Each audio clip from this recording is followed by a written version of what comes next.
Hello friends, I hope you're fit and fine. Today we will learn about the examples of entropy change, means determination of delta S.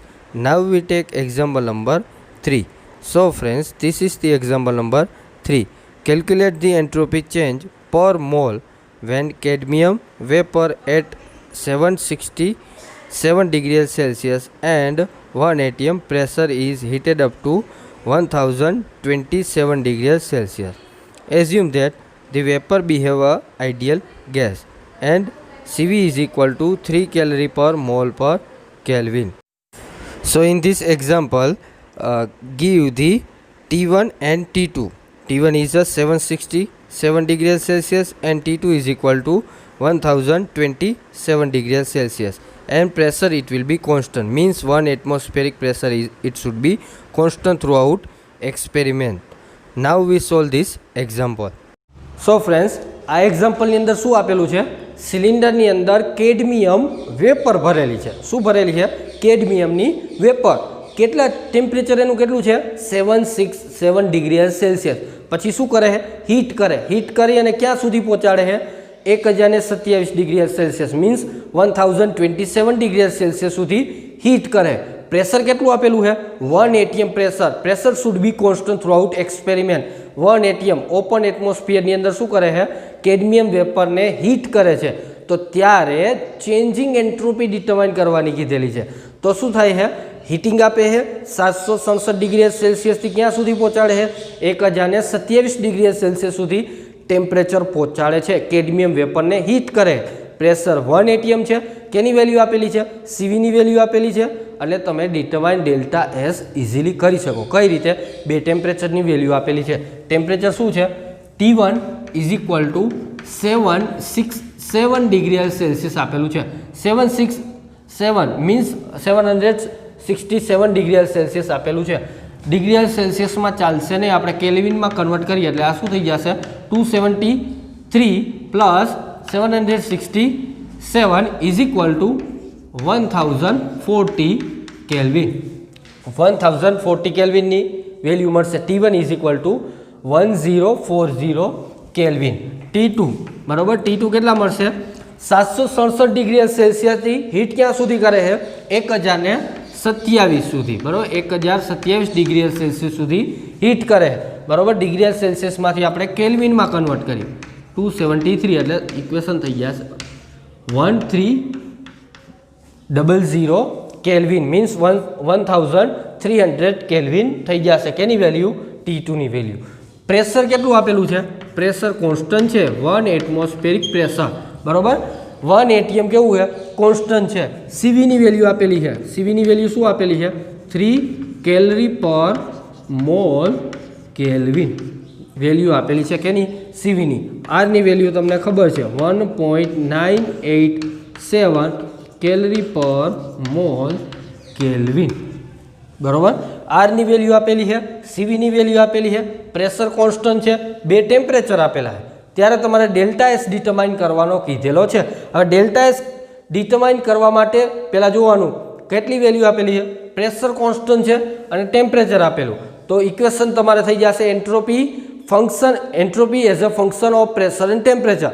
Pressure અને ટેમ્પરેચરના સંદર્ભમાં તમારે delta S equation use કરવાના થશે. ત્રણમાંથી કોઈ પણ એક use કરવું પડશે પ્રેશર અને ટેમ્પરેચરના સંદર્ભમાં. તો અહીંયા પ્રેશર અને ટેમ્પરેચર આપેલું છે.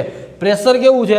કોન્સ્ટન્ટ. તો ઇક્વેશન કયું યુઝ થશે? Delta S P, changing entropy at constant pressure is equal to CP LN. અહીંયા શું આવી જશે? T2 upon T1. આ ઇક્વેશન નંબર 1. આનો યુઝ કરી અને આપણે તમે delta S changing entropy determine કરી શકો. ક્યારે? પ્રેશર કોન્સ્ટન્ટ હોય ત્યારે. સીપીની વેલ્યુ જોશે અને T2 અને T1ની વેલ્યુ જોશે. તો અહીંયા T1 અને T2ની વેલ્યુ તમને ખબર છે, પણ સીપીની વેલ્યુ ખબર છે નહીં. તો એ ઇઝીલી તમે ડિટરમાઇન કરી શકો. કેની? સીવી અને આરની વેલ્યુથી તમે સીપી ડિટરમાઇન કરી શકો. તો અહીંયા જો n લખવાના, નંબર ઓફ મોલ્સ. અહીંયા નંબર ઓફ મોલ્સ 1 છે, તો પણ તમારે n લખવા પડશે બધા ઇક્વેશનની અંદર. 1 હોય તો કંઈ પ્રોબ્લેમ નથી, 2 હોય તો મલ્ટીપ્લાય વિથ 2, 3 હોય તો મલ્ટીપ્લાય વિથ 3. તો અહીંયા n લખવાના થશે. બરાબર, તો ઇક્વેશન નંબર 1 ની અંદર આપણે સીપીની વેલ્યુ જોશે તો સીપીની વેલ્યુ સીવી અને આરની મદદથી આપણે ડિટરમાઇન કરી તો શું થશે જો અહીંયા CP is equal to CV plus CP is equal to CV plus R સીવીની વેલ્યુ કેટલી આપેલી છે 3 આરની વેલ્યુ 1.987 બરાબર તો ઇક્વેશન આ બંનેનો સમ કરશો એટલે શું થઈ જશે 4.987 યુનિટ લખવાનું ભૂલવાનું નહીં આ પણ calorie per mole per kelvin આ પણ calorie per mole per kelvin તો આનો યુનિટ થશે કેલરી પર મોલ કેલ્વિન બરાબર તો સીપીની વેલ્યુ તમને મળી ગઈ equation number 2 so equation the value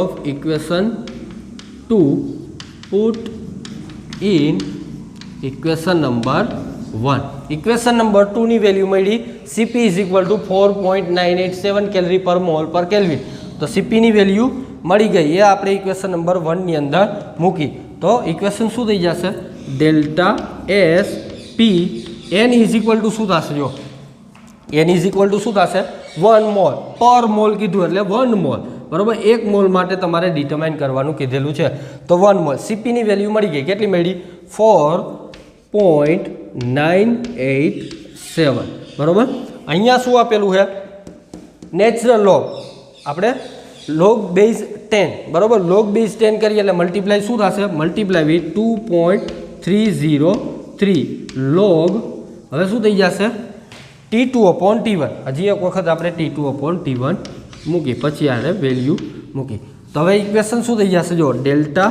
SP changing entropy at constant pressure is equal to 1 multiply with 4.987 multiply with 2.303 log base 10 T1 and T2 કેટલા આપેલા છે 1300 and T1 is equal to 1040 બરાબર તો અહીંયા આવશે 1300 divided by 1040 kelvin cancel out બરાબર અહીંયા kelvin cancel out થઈ જશે બરાબર આ કોન્સ્ટન્ટ છે આ પણ કોન્સ્ટન્ટ છે આનો યુનિટ શું થશે 4.987 calorie per mole per kelvin તો જે જવાબ આવી શું આવશે unit calorie per mole per kelvin આનો જવાબ આવશે delta SP is equal to 1.11 calorie per mole per kelvin બરાબર આ જવાબ આવશે આનું મલ્ટિફિકેશન કરશો લોગ 1300 ડિવાઇડેડ બાય 140 કરશો 1040 બરાબર ત્યારે તમારે આ બધાનું મલ્ટિફિકેશન કરશો એટલે તમને જવાબ મળશે 1.113